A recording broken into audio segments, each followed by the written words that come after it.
Good afternoon, everyone.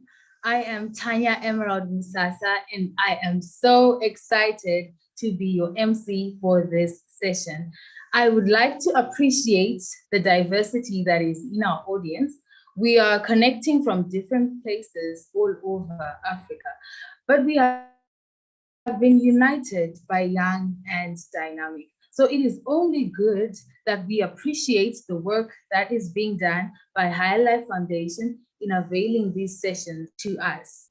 I want to welcome our HLF and Delta staff, and of course, special mention goes to our executives. I also want to congratulate all the HLF fellows who graduated from NAST yesterday. Special mention goes to our very own Dr. Kurirai Nemai. Well done, team. Without wasting much of our time, let me take you through the housekeeping rules. As always, make sure you have a notebook and a pen or just somewhere secure enough to take down important notes from the session. Always ensure that your gadget is on mute at all times unless you have been asked to speak by the facilitators. In case you're leaving the meeting briefly, kindly switch off your camera and then switch it back on when you are settled. And lastly, feel free to make use of the chat box for any comments, questions, and contributions that you might have. Yes, today we are on episode 10 of the series, Take Back Your Life Today. So as we kickstart today's program, let me give this opportunity to Michael to lead us in prayer.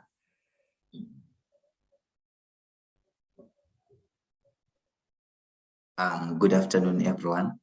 I would like to thank you all for joining for the Young and Dynamic. Now, before we start our session, I think it will be prudent for us to commit ourselves into the hands of the Lord.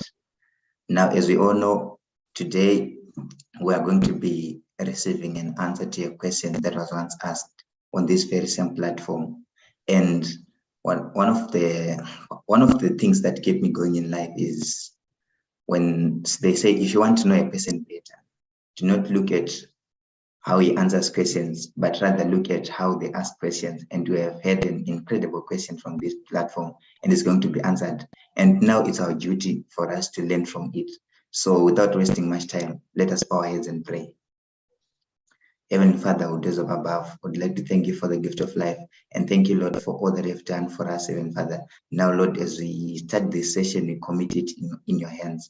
Can you please, Lord, be with us, lead us, guide us as we listen through, Heavenly Father. How much I pray that you speak into us, Heavenly Father. Oh, help us, Heavenly Father, to understand what you are saying to our lives, Heavenly Father. For we know, Heavenly Father, that you are our maker and you have everything to say about the way we live our lives. Now, if you have inspired today's guest, Heavenly Father, to deliver your message unto us, how much we pray, Lord, that your Holy Spirit touches our hearts and molds us, gets us ready to hear and ready to listen, ready to understand and to implement whatever we're going to learn, Father. I pray, Heavenly Father, committing the guest in your hands as they will speak, Heavenly Father. We pray for your inspiration, Heavenly Father, and that we hear you through them, Heavenly Father. And Lord, we also like to thank you for the guest, Heavenly Father, who have availed themselves to be used by you in this very moment to speak unto us, Heavenly Father, great and unsayable things that you want us to know that are really necessary for our salvation and for our growth and development, Heavenly Father. How much we pray, Lord, that you continue being with us, lead us, Heavenly Father, Father, let your Holy Spirit be with us, speak to us, give us a heart that is willing to learn, a mind that's willing to understand, Heavenly Father, that whatever is going to be said here can be of use to us. In the mighty and loving name of Christ Jesus, I pray, amen. Amen and amen. Thank you so much, Michael, for leading us in prayer. It was a very powerful prayer. So I hope everyone is ready for the great things that guest has in store for us today. Last week, my key takeaway was hashtag I matter in this world. I felt that.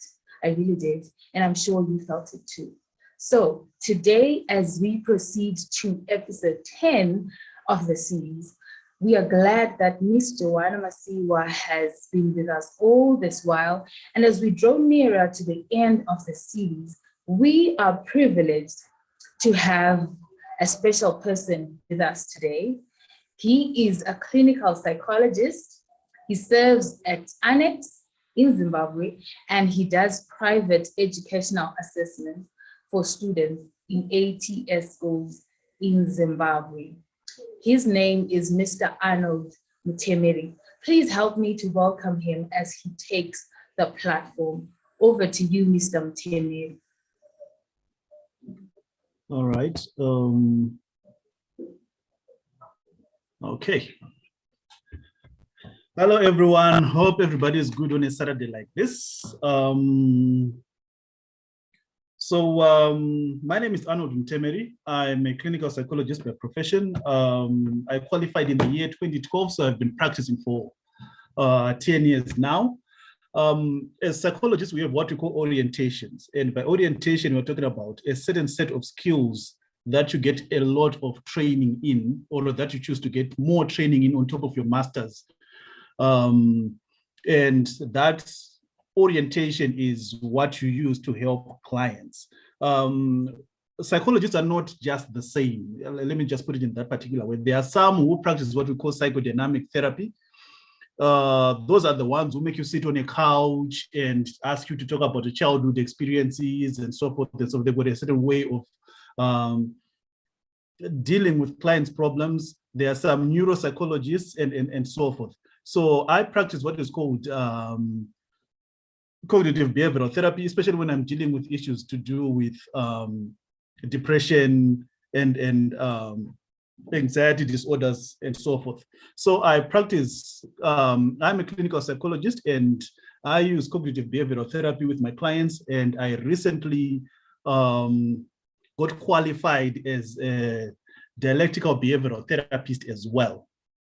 So I use CBT, that's cognitive behavioral therapy, and DBT, which is dialectical behavioral therapy. I'm still new in that, but those are the two sort of main tools that I use when I'm working with clients, especially with psychological and emotional issues. And of course, yes, I do assessments, school assessments, evaluations, IQ assessments, the works.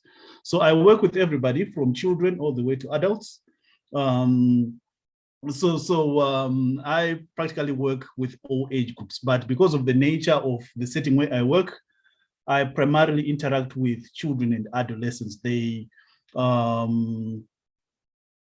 almost 95% of my clientele base.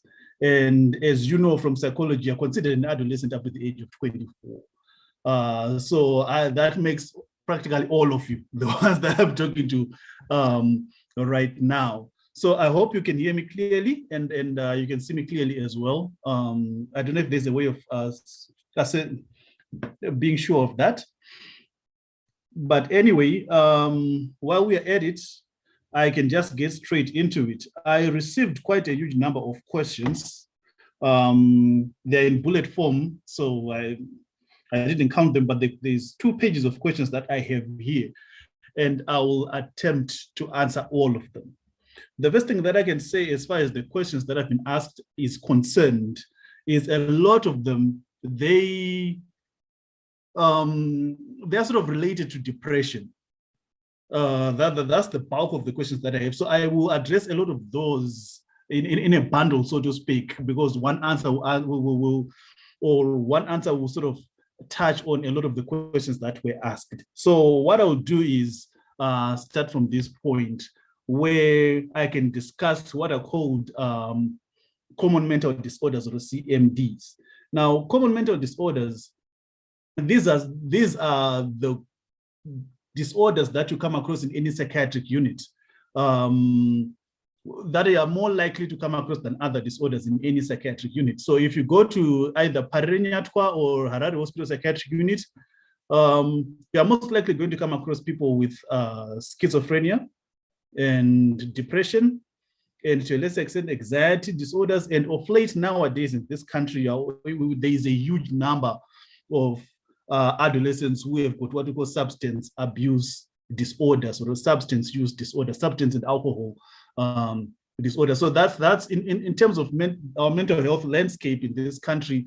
Drugs, substances, and alcohol, they are beginning to take a lot of space in terms of mental health problems that we have. It's a new thing. I think it has been getting worse in the past 5 years or so. So that is taken center stage. But in terms of common mental disorders, in any mental health setting, you're talking about depression, anxiety disorders, and schizophrenia.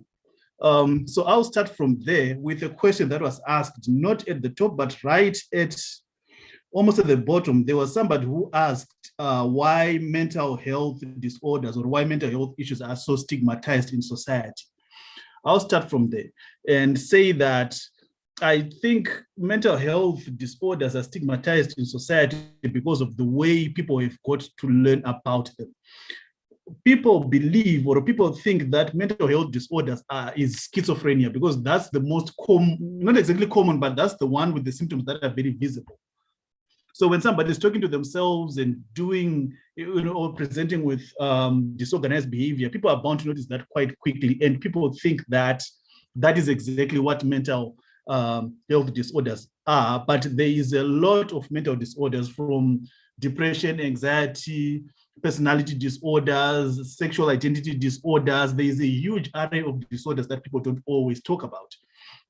So I think the major problem that we have had as a society is the way in which the public has been introduced to mental health issues. And they've been introduced to mental health issues in a way that makes people believe that mental health issues equals to schizophrenia or disorganized behavior or eating from the bin. So, so people whom you see on the street and who are not doing really well. I remember there was a quote by Ngugi wa Thiong'o who says that sometimes, he says a madman is somebody who has lost everything but his reasoning. What he meant by that is that if you lose everything that you have, if you lose all the money, if you lose all the clothes, if you lose everything that you have in your life, you could be sane, but society can start to think that there's something wrong with your mind.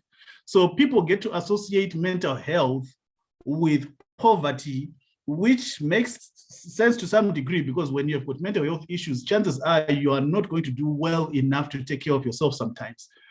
But I believe the main problem that we have had is that people have associated mental health problems primarily with poverty, disorganized behavior, and so forth.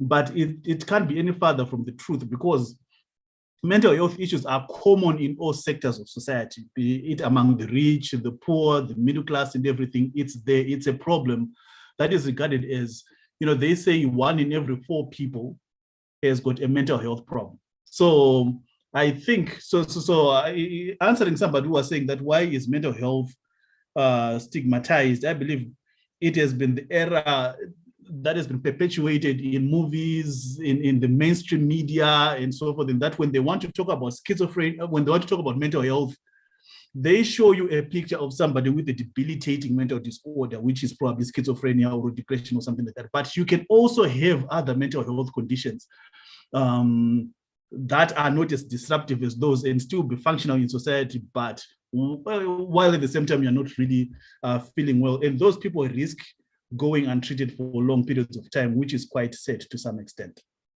So, well, the challenge with online is that it's very difficult to measure the mood of the people you're talking to. So I'm just hoping that you are getting what I'm saying, or what I'm saying is making sense. I'm going to move on to the main or the first 5 questions that I'm seeing there. Somebody talked about how can one get over childhood trauma. And then somebody said, feeling suicidal a bit, what should I do? How can one best deal with bitterness? All right. Then this person says the 4th question, I believe, is it fine to cut off all relatives because of the toxic relationship between them? Is it okay to isolate yourself from the world? All right. And how can you deal with the negative impact of breakups on your mental health or other areas of e.g. school and other social interactions? So I'm going to deal with all those 5 questions once. And the way that I'm going to do it is, like I've said before, I practice what is known as cognitive behavioral therapy. And in terms of cognitive behavioral therapy, we talk about what is called the negative cognitive triad, right? So for those who have notebooks, I would like you to take this down. There's what we believe is a negative cognitive triad. It's a triangle where at the top you have the self, and on the left you have the world, and on the right you have the future. All right. So what we believe in mental health, or when we practice cognitive behavioral therapy, is that when somebody has what is called a negative cognitive triad, remember it's a triangle. On top there's the self, then there's the world, on the left and on the right there's the future. So when somebody's got a cognitive triad, you're talking about somebody who has got a negative, or who has got negative thoughts about themselves, negative thoughts about their world, and negative thoughts about their future. If you have a negative cognitive triad going on in your mind, you are most likely going to develop problems such as depression, because if you have a negative cognitive triad, it means that the way you look at yourself is very negative. You can be somebody who has got a very negative perception of yourself, your abilities, and the way you look. There are some people who can be very, very, very beautiful, but when you ask them to describe themselves, they can describe themselves in the most negative of ways. And that's what we talk about when somebody has got a negative sense of self or a negative view of the self. And then there's the negative view of the world. There are some people, maybe due to childhood experiences, childhood trauma, or multiple losses, because remember, in life, you can lose one thing after the other, and it makes you develop a certain kind of way of looking at the world. You might just try to imagine a scenario where you go through a robbery today, then an accident next week, and then somebody dies the following week and so forth. So all those multiple losses, if you lose a lot of things in a particular space of time, you might end up developing a view of the world as the world is very negative, the world is very threatening, and the world is unloving, and the world is nasty towards me. So that can happen. So somebody can develop a negative sense of the self, like I've said before, then a negative view of the world.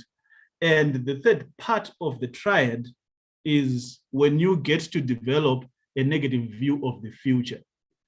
So those people with the negative view of the future, there are those who believe that the future is not good for them. The future is threatening to them. The future is not going to be healthy for them, and so forth and so forth. So once somebody gets to develop that triangle, you get to develop a huge sense of helplessness, because there's what we call helpless depression, where somebody believes that I am in a bad situation and nobody can help me, no matter what or what they would do.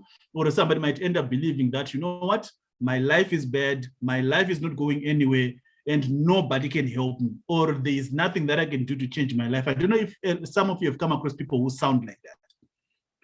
But normally these are people who sort of fit into those categories of that negative cognitive triad, where somebody has got a negative view of themselves, the world, and the future. Talking about the negative view of the world, of the self, you know, there are some people who get to develop what we call a negative automatic thoughts. All right. So when we talk about negative automatic thoughts, these are sort of references you make to yourself in certain situations. These are made up of what you call I am statements.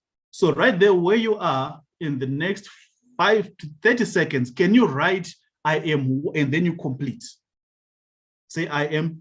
Try to describe yourself starting with the word I am 5 times. That's what I normally do with clients when they come to me and say, I always tell them before we go anywhere, just try to describe yourself. Say, I am this, I am that, I am this, I am that, I am that. If you do that for 5 times or more, you can actually get a pattern that tells you what you think of yourself. Because remember, what other people think of you is important, but the most important view as far as your life is concerned is how you view yourself and what you think of yourself. Because those I am statements, they are the ones that come in, or that come first into your mind when you encounter a situation. So let's say a car breaks down, and even though you might not know how to fix a car or something, but you've got positive I am statements, you're the type of person who will tell yourself, you know what, I can fix this, or I can find a solution, or I can make a phone call, or I've got that mental ability to maneuver and sort out this situation. But then if you've got a negative, if your mind is full of those negative I am statements, you're the type of person who gets into a problematic situation, and then the first thing you do is you fire yourself with negative statements. I am useless, I am hopeless, I am a bad person, I am unloved, I am unlovable, and so forth and so forth. So it comes down to the question that somebody was asking about relationships and why breakups are so painful and so forth and so forth. It depends on how you view yourself. If you believe that you're the greatest person that has ever been made on the planet, even though of course it's dangerous to think that, but to some extent, if you view yourself in positive life, and then somebody says, I don't love you anymore, what are the first statements that come into your mind? If they are negative, you're going to start hammering yourself and start putting yourself down. No matter what anybody tells you, no matter what anybody does, you will still look down upon yourself.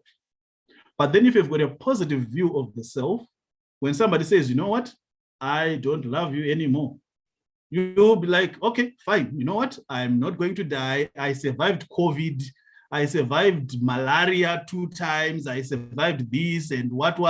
So just because you're not in my life anymore, I won't die. So there's that difference in the way that you think about yourself, and the way you think about yourself is key to survival. All right, I'll mention something about that later on when I'll talk about DBT, which was something I recently qualified in, which I believe it's something that young people should know. That view of yourself, if it is positive, you're bound to survive, because when something bad happens, at first you start to look at external factors to say that, you know what, I am a good person, I am trying my best, but then maybe it's because of this, maybe because of that, and you blame yourself last. Because what I've seen with lots of clients who come suffering and so forth, be it from abusive partners or struggling to accept failure, they blame themselves first. All right. I've seen a lot of people who have been abused by their husbands, and what they do is they blame themselves first. You know, I'm the one who is wrong. I am the reason why I am being beaten. I am the reason why people are saying bad things about me and so forth. So that self-blame sort of comes when somebody has got those negative automatic thoughts about themselves. So remember, it's a cognitive triad. So right on top, there's the view of yourself. And that view of yourself has to be positive. Or you have to make it positive, because remember, the one who can make you feel better as far as this whole wide world is concerned is you. You are the only person who can change the way that you feel about yourself, because everything begins in the head. Joy begins in the head. Sadness begins in the head. And we can never change the way the world looks. We can never change people. It's impossible to change people. But you can always change the way you look at yourself, and you can always change the way that you look at the world. And that makes you more effective at dealing with problems, and more effective when you're dealing with people. So that's the top part of the triangle, the view of the self. Like, as I've said before, it's a triangle, it's a triad. So for you to survive better in this world, because I always tell my clients, you can never stop bad things from happening to you. Bad things will always come, no matter what. Just because you've had a bad day today, it won't stop you from having a bad day tomorrow. Bad things will always come. But what you can change is the way that you look at bad things, because you cannot change everything, but you can always change how you look at things and how you look at yourself. Because remember, no human being is perfect, and you can never do everything perfectly in this world. You will fail at certain things, definitely, but you also be good at other things. So people who accept failures, they've got a very positive look at the way they see themselves. They see themselves as conquerors. They see themselves as people who can overcome. Those are the type of people who, when they fall, they can get up and keep going because they have a positive view of themselves. If you have a negative view of yourself, just one failure is bound to take you down, because you will associate just one single failure with a lot of other bad things that have happened in your life. And that will be a sort of type of thinking that will be unfair to the thinker himself or herself. I hope that makes sense. That's the top part of the cognitive triad, the self part, and that it has to be positive. And then the second part of the triangle, that's the view of the world. And it's very key, because remember, in psychology, we talk about what we call environmental factors. And environmental factors, we're talking about how, your environment, where you stay, the emotional, psychological, and yeah, but basically the emotional, the psychological makeup of people who are around you and so forth. So when we talk about the world, there are some people who can get to develop a negative view of the world from past experiences. And yes, there was somebody who mentioned something about how do I get over childhood trauma. Childhood trauma obviously comes from an environment which you'll be living in that that traumatizes you as a child. And unfortunately for some people, that trauma can sort of influence the way they view their world. All right. A very basic example that I can give you, I was a probation officer once, and I worked with a lot of street children. And when you work with street children, they have this certain level of maturity that is above what's expected for their age because of their experiences. Right. So your environment can influence the way that you view your world. So if you come from a family that has got particular challenges, it's going to make you view the world in particular ways. Not that the world is exactly like that, but your experiences would shape your view of your world in a particular way. So the world that you live in, you can either look at it positively or negatively, but the world doesn't change. The world is the same as what it has always been, if you really think about it. What has changed is what has changed are the tools that we use. We don't beat drums anymore to send messages to faraway villages. We now phone people, we send text messages and so forth. But if you really look at it as human beings, in terms of our thinking, our behavior, nothing much really has changed. What has changed is technology, but not human thinking itself, if you really think about it. Bullying has always been there. People were bullying each other before social media. Try to think about it. And maybe in the God knows, maybe if you really take a look at those paintings by the Bushmen, maybe some of them were meant to piss somebody off. I don't know, I'm just saying it as a joke, but bullies have always been there, social media or not. So, but what has changed is the technology, but the human thought has not changed. But then if you look at life itself, there are some people who have always had a positive way of looking at life itself. So those people who have a positive way of looking at life are the ones that survived and made a positive contribution to society. And they got to live long, they get to pass on their stories and so forth and so forth and so forth. So the way you look at your world is very important. If you look at it negatively, then obviously you're going to see negative things and never the positive things. It's not seeing negative things doesn't mean the negative things are there, but you are the one who decides what you want to focus on. You are the one who decides or who interprets what you see. So the world doesn't change, but you can change your interpretation of what you see. I believe that's the most important thing as far as your view of the world. So if you've got a negative interpretation of what everything around you means, then obviously you will struggle and be sort of at risk of developing, like I've said before, if I looked at a lot of these questions and they pointed a lot at depression. And let me put it in this particular way. As far as your age group is concerned, I'm not surprised that a lot of you have raised questions that are linked to depression, because people don't realize, not exactly they don't realize, but the truth of the matter is the stage in life where you guys are at, which is adolescence, is one of the hardest stages in life, because you may want to do a lot of things, but not have a lot of the resources to do it with. You are still starting off, and there are certain things that you do not understand, and so on and so on. So the stage in life where you are right now is one of the most difficult stages in life, and it's very important to learn to survive.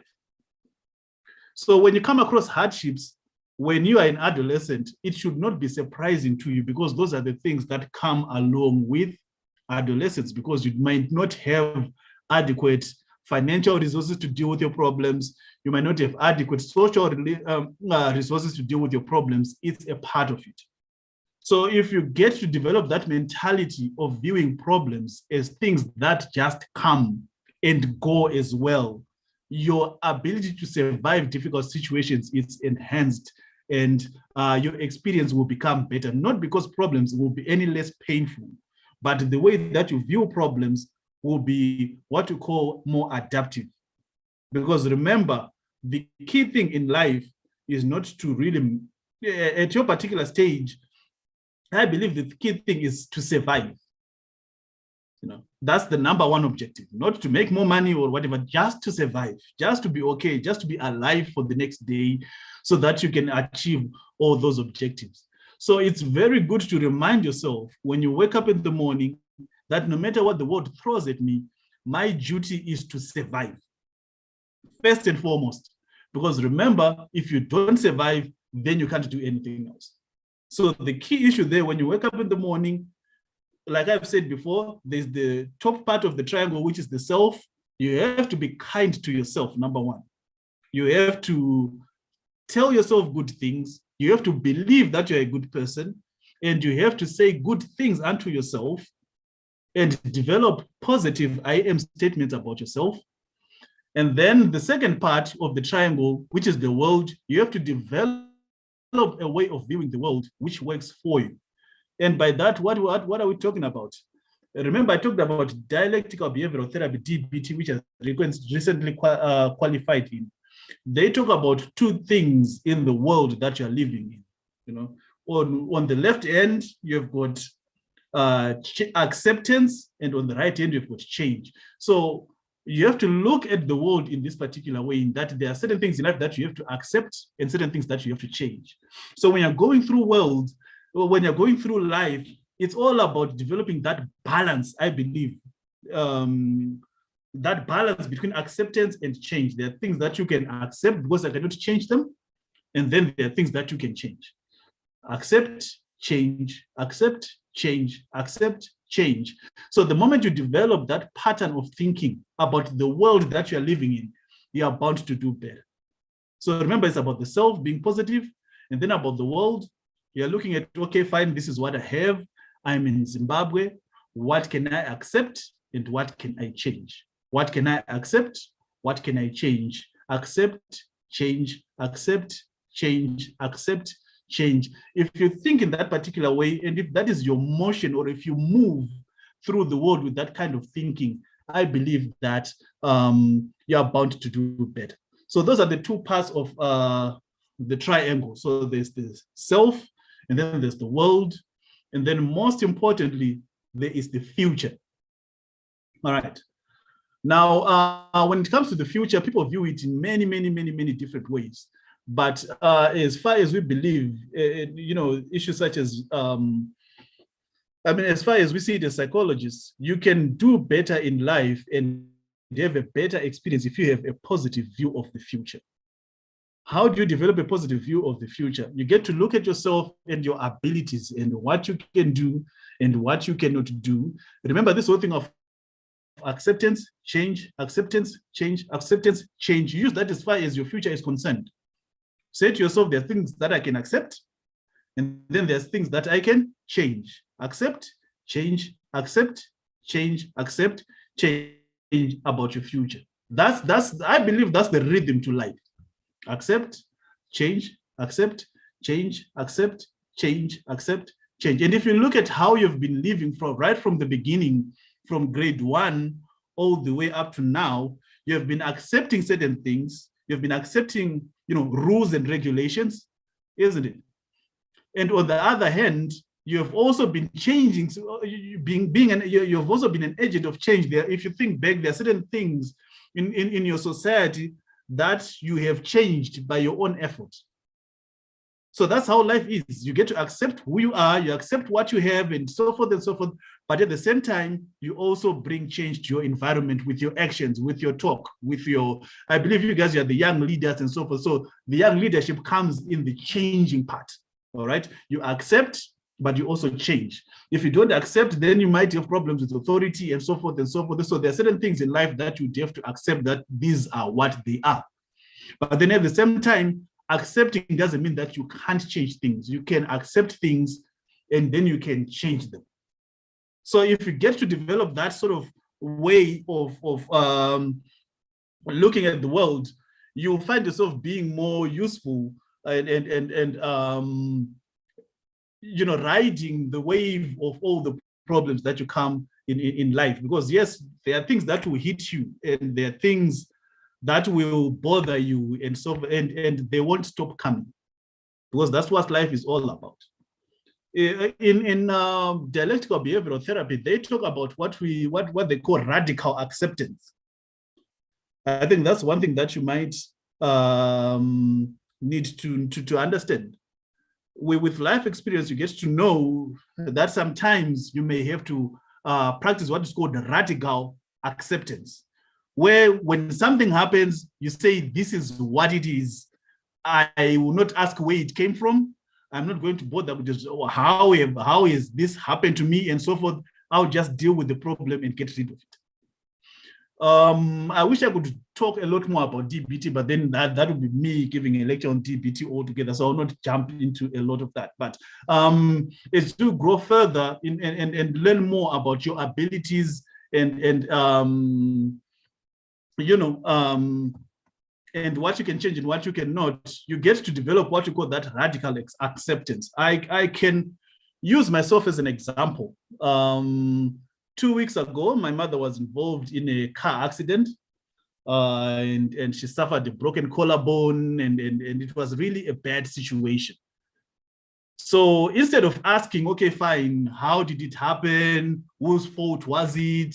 Was the driver at fault and so forth? I just radically accepted that this is the situation, and we have to get this person treated and find the best treatment for this person. Anything else doesn't matter. And if I'm to deal with it, I will deal with it much later. So that's an example of what we call radical acceptance, where when a problem comes, you deal with it. And then there are other, probably, I would say, peripheral questions you can always ask them later. But as a young person, I believe it's a skill that you practically need to learn, because in your environment, there are certain things you are capable of changing, a lot of things, but you will not be able to change everything at once. So you have to know and understand what you have at your disposal so that you develop a mindset or a way of dealing with issues that come to you. One thing that I can let you, I believe that kind of thinking is related to what people talk about when they talk about, in management, where they talk about, those SMART objectives. I believe those are things that you're supposed to use personally, all right? In that, there are short-term problems that, can be dealt with then. There are immediate problems that need to be dealt with immediately. And then there are long-term problems and so forth and so forth. So in terms of whatever it is that you're facing in your life, whatever comes at you, you need to take stock and say, okay, fine, these are my problems, because as long as you're a human being, there will be problems that are yours that need to be dealt with by you. So what you need then to do is to sit down and to say, okay, fine, what is it that I can deal with now? And what is it that I can deal with later? and what is it that I can deal with much, much later. In therapy, I've come across a lot of people who get to have problems in that they're trying to solve everything there and then. You know, you're trying to solve marital problems, you're trying to solve financial problems, you're trying to deal with a lot of things at once. You're trying to study, you're trying to do this, you're trying to do this, you're trying to do this. You guys, very soon you'll be getting into or some of you are already in the workforce. There are some people who, they start working today, the following week they're in a relationship, in a love relationship with either a co-worker and so forth and so, and then things get to be a mess. And, you know, people trying to do a million things at once. And the best thing that I've told people to do is, you know what?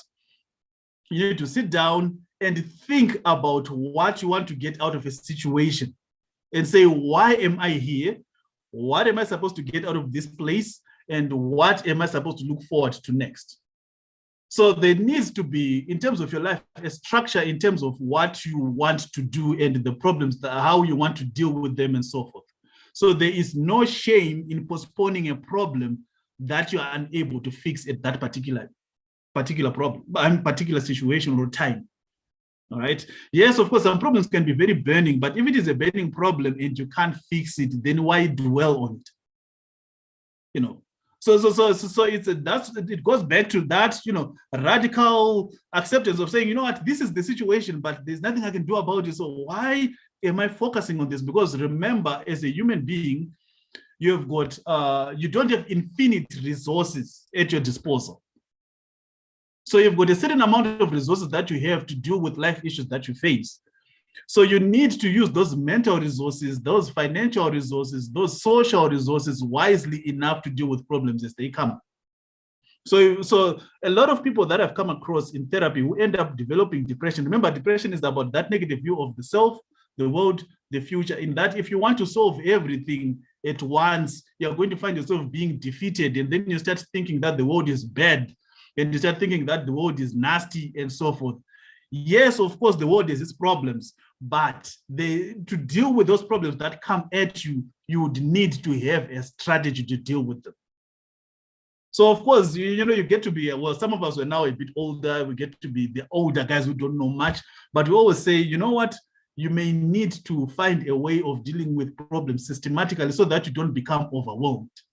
You can't do everything at once, even though you might feel the burning desire to change everything that you want to do.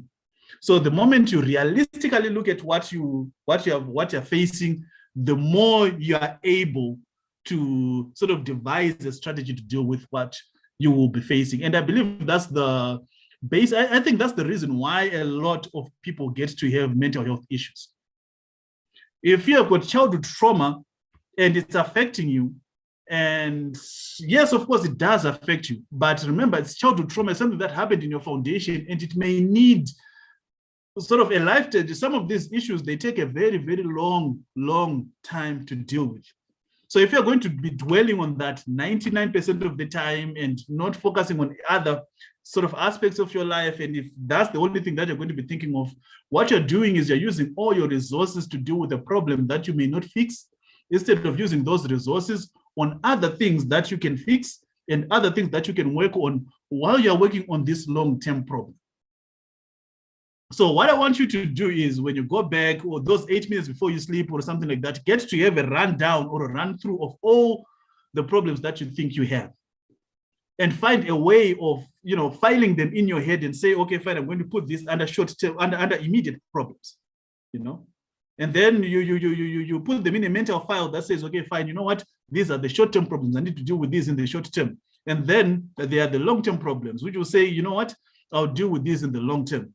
That way you make the burden that you're carrying on your shoulders much lighter. It becomes much less of a problem. You know, you'll be dealing with far fewer issues, and it goes on like that. I believe that's how people get to survive traumatic life situations. I can use the best example of, you know, people who go to prison. There are some people who go to prison and die because of the stress, you know. Maybe you're wrongfully convicted or something along those lines, all right? But then there are some people who go to jail and then come back with bulging muscles and whatnot. Why? What makes the difference The difference is in the mindset. Once somebody is put in a particular situation, they tell themselves, this is where I am. Let me deal with what is, with what I've been given on the ground right now. And then when you deal with what you're given on the ground, you survive. Because remember, the key thing in life is survival. At your stage, the key thing is survival. You need to survive this stage so that you move to adulthood and so forth and so forth and so forth. So I believe that's the key thing, because you will not be able to deal with all the life. So remember, you are part of a society, you are part of a family. There are many factors that are there in your life, some that can be attributed to you, some you can be affected by things that come because you're born in a particular place, in a particular social life, in a particular country. Because just try to think of yourself that if you were born in another country, would you have the same problems? Chances are no. So the thing is,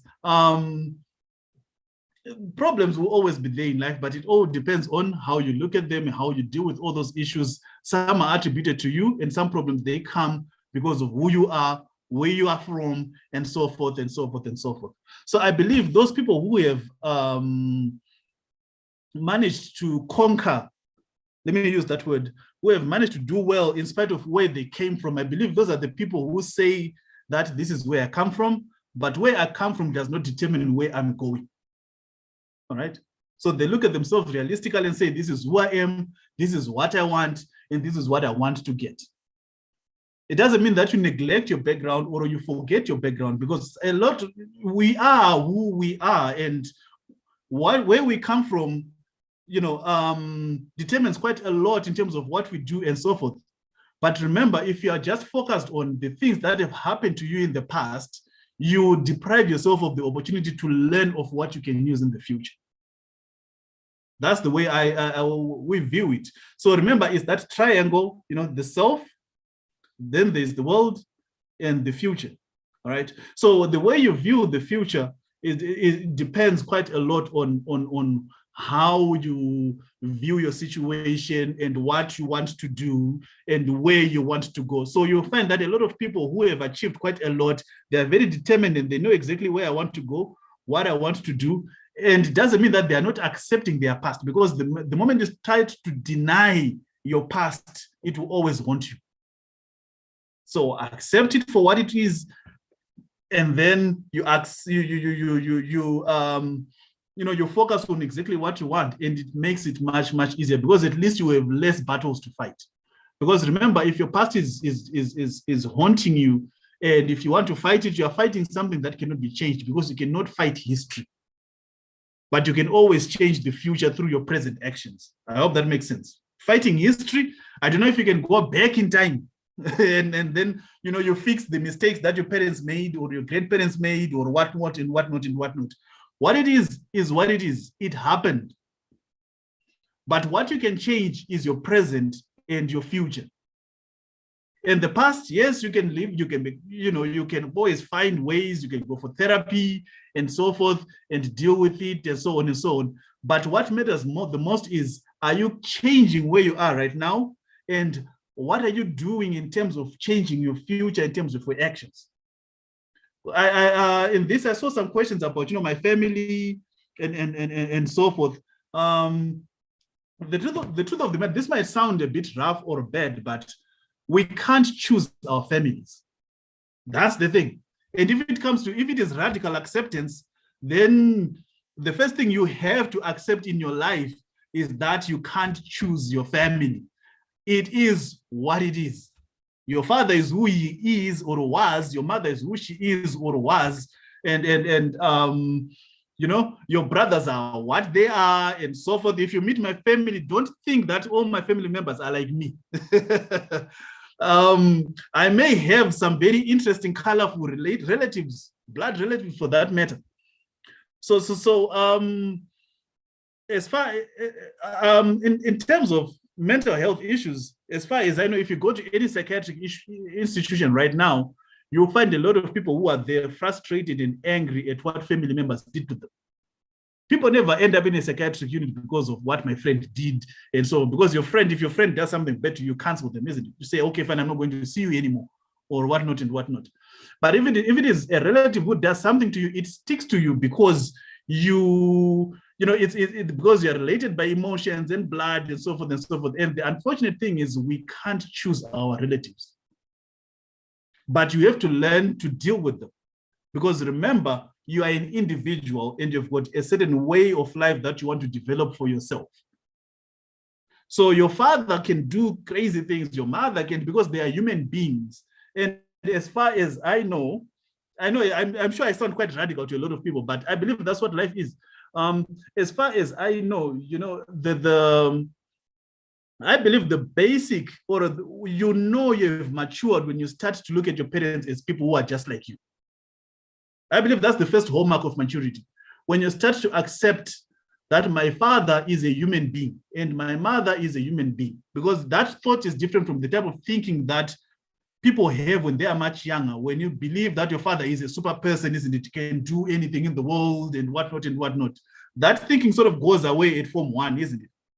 Because when you're much younger, when your father could satisfy a lot of your needs, you could just buy you an ice cream worth 50 cents and your world would be fine, isn't it? That was the situation when you were much young. But then when you start going to school, you get to realize that yes, there is my father, but there are also other fathers. You've got better cars than your father, more money than your father, and so forth. So I believe that the hallmark of growth is when you get to realize that my parents are people. They made mistakes, or they make mistakes, just like I can make mistakes as a parent on my children, because you guys are now getting closer to parenthood. I don't know if any of you are parents now, but if you can assure me or assure anybody that you are going to be a perfect parent, then you can also then, expect perfection from your parents. But then if you know that you're just a human being and your parents are just human beings with their weaknesses and so forth, it gives you that ability to, goes back to that whole thing of, developing that understanding that they're human beings and they make mistakes and you can forgive, because I believe there are lots of people, even among you, who still have not forgiven what their parents did to them. And then there are all those issues. And that has led to a lot of bitterness. I know there was a question on bitterness in there. Unfortunately, I won't be able to go through all the questions. But yes, there are lots of people who still have got bitterness that this one did this to me, this one did this to me. Yes, they did it. You know why? Because they are human beings. So when you grow to a certain level, you start accepting human beings for what they are and their failings and how people can fail you as an individual. That your parents can really fail you and can do all sorts of things that can make life difficult for you. But then as long as you fail to accept that they are human beings and they've got weaknesses, then you'll find problems in forgiving them. Because as long as you don't remember, when you're dealing with what parents or whatever it is did to you, it's history that you're dealing with. And I don't know if you're able to go back and fight it and correct history. But if not, then the best way is to accept it for what it is, forgive, and focus on the now and the tomorrow and what you want to do yourself. That's the best thing that I can say as far as avoiding depression, because I believe depression comes from a lot of, I've talked to quite a lot of people who, yes, have got depression to some extent and so forth. They get to have a lot of anger and this person did this to me, this parent did this to me, and this happened in my family, and so forth and so forth. And that anger, unfortunately, anger is like, it's like a snowball. It grows, it collects other things, and it ends up being, it takes up a lot of space in your mind to a point where you stop functioning, to a point where you stop developing relationships with other people who are around you, because you're so angry about something that somebody did to you. So the best thing that I can say is, or that I can advocate for, is that radical acceptance that people are people. And they make mistakes just like you can make a mistake. And you need to forgive them, and life goes on, and you live the best life that you can. So I don't know, it looks like it's 4:39 and looks like my time is up. I have a minute left. What other question is there that I can really touch on? Yeah, I saw questions about, how can I forgive myself? Right. How can I let go of anger, overthinking, and short tempering? I wish at time I could go that. How do you get over the orphan mentality, always feeling sorry for yourself? I'm sure from some of these questions, you can sort of relate to what I was talking about, isn't it? That view of yourself. You are perfect as you are right now. Your future is perfect if you decide to make it perfect. What can lead to the imperfection is you going back to, those, imperfect issues that you can't fix, Yes, being an orphan is good. Yeah, it leads to a lot of challenges because at this level of your life, you want to develop your identity and things like that. And definitely it affects you in more ways than one. But on the other hand, you might just have to look at it as what it is and develop your own identity and go on. Yes, it hurts. It's very painful. It's very unfair. But on the other hand, what can you do about it? That's the question. If there is nothing, then you just have to move and not exactly ignore, but there are certain things that you can't fix.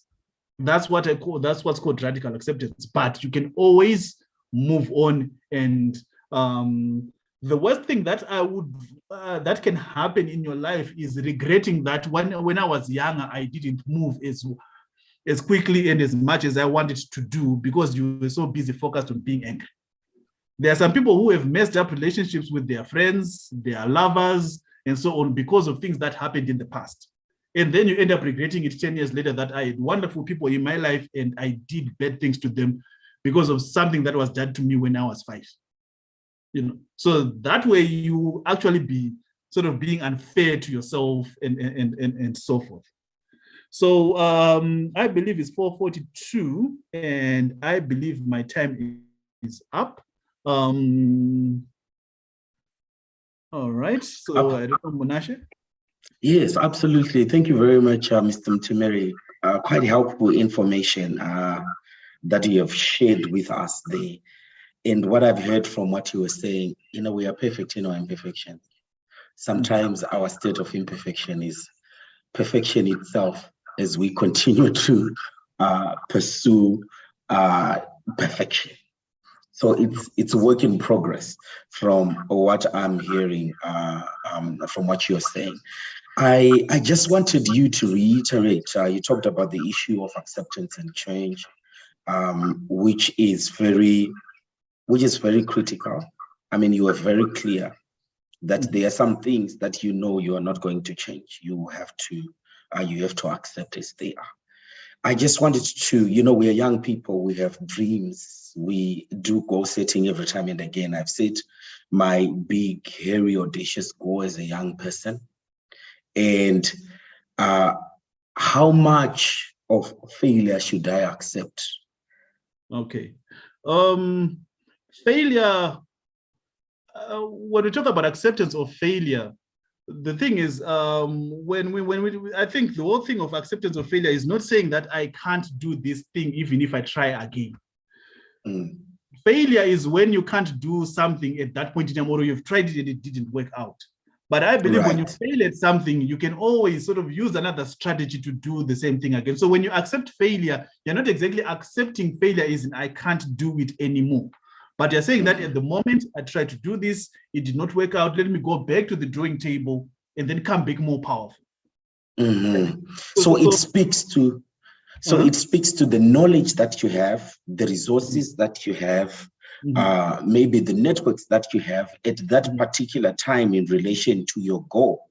So if I realize that the resources that I have, the knowledge, the skills that I have are not allowing me to achieve the goal, I take a step back, I gain a muscle, meaning I, capacitate myself, resources, knowledge, networks, if I need to have support networks, and then come back powerful. Is that what I am hearing?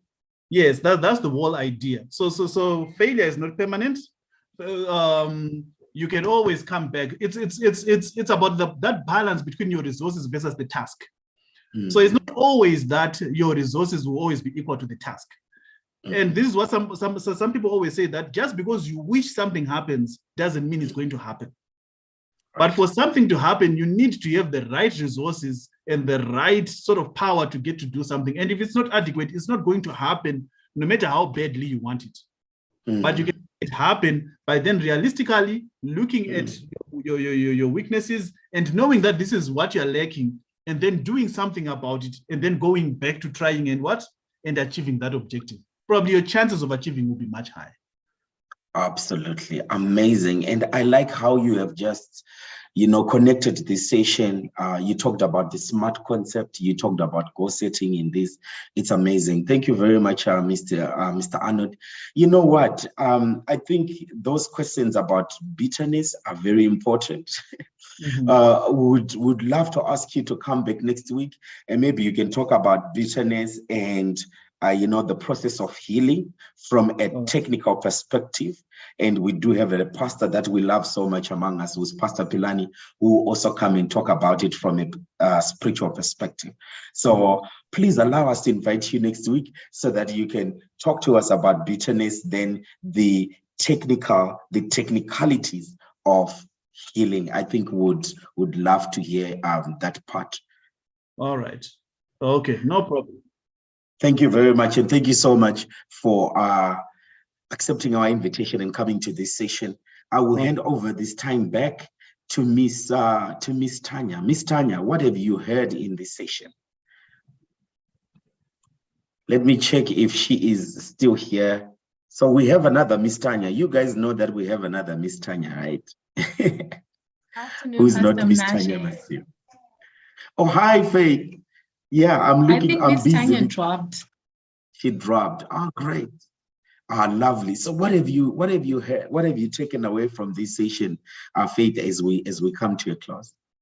I think my main takeaway would be you can't change your family, because I think there's some times when I get very annoyed and there's nothing you can do. So you can't change your family.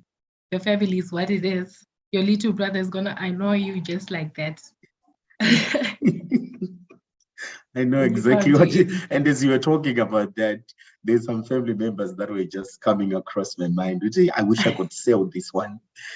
I really thought of that first thing. Over to you, Faith. Thank you very much. Thank you, Pastor Vanashe. Thank you, everyone, for connecting to today's session. Thank you, Mr. Mutemeri. Thank you for answering most of our questions, and I'm very glad that we have him next week. He's going to continue with us.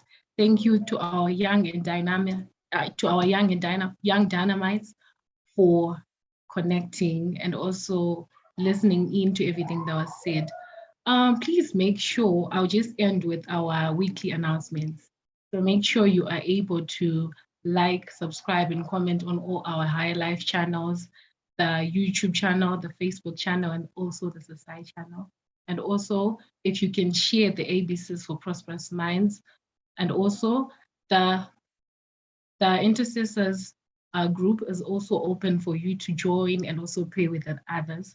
I will leave you with a quote for the week that says, please, it's a prayer of some sort that says, please, Lord, allow me to accept the things that I can change, and also the courage to try and change the things that you would help me do. I think there's a quote that goes along those lines, and maybe if you can search into it, then you'll find it.